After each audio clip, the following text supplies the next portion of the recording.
we talk about the gut level being an inclusive community, and so I'm very Yeah, interested to hear other people's take. But yeah, same.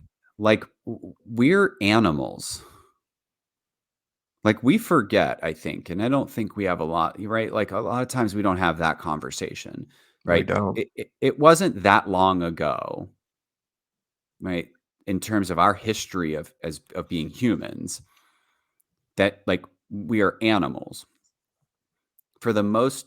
I mean, if we look chronologically at how long humans have been on this earth, right? The amount of time that we have been quote unquote civilized is a very small percentage compared to how long we were animals, right? I don't think that just because we've been civilized for a few thousand years, that like our genetic right makeups have changed that much, right? I mean, I have heard, and I No, don't they know if this is haven't. completely true, but like that, like the brains of today, right, aren't that more advanced than the brains of humans 2, 3 thousand years ago.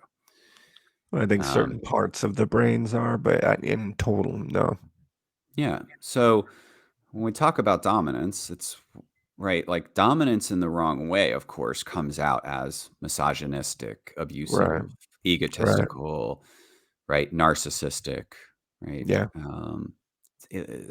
Being, struggling with psychopathy or being a psychopath. Like, yeah, absolutely. And there's a lot of people in the world today that that's what dominance means to them. right.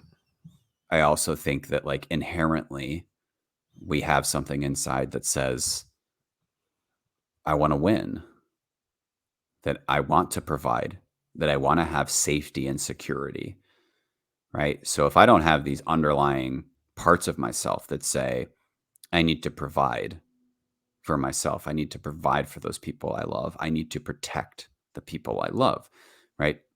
I mean, literally, it wasn't 200 years ago that we were living in places where on a daily basis we had to consider whether or not we were going to have to kill people to protect our family Right. because someone was going to come Yeah, because they were out of food on their farm that's true. and we're going to come try to steal our food.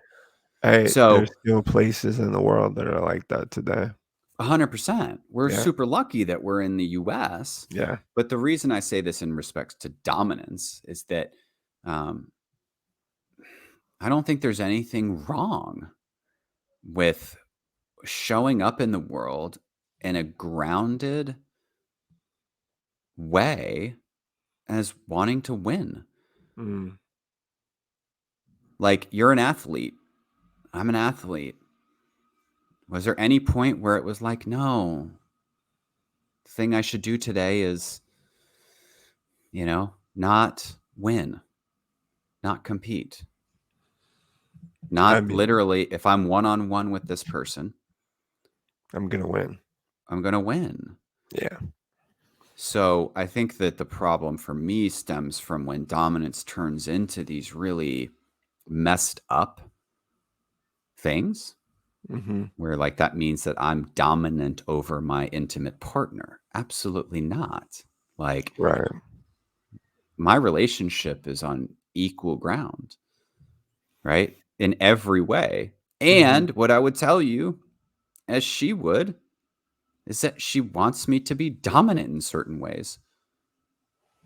She Yeah, wants me to go out and win. She wants me to go out and provide safety and security. And at the same time, to sit on a couch and cry at the notebook and open a door and give her a jacket. Right. So this all goes back to like, it doesn't, we have to figure out how we operate throughout our life. We don't get to just be one version at every moment. Right. The protector and the provider happens at times. Right. Emotionally intelligent can be a foundation of all this. I mean, I don't know. It's an interesting dialogue. it's the gut level. It's the gut level. Yeah, it's the gut level. It's the gut level. You have now tuned into the Gut Level Podcast.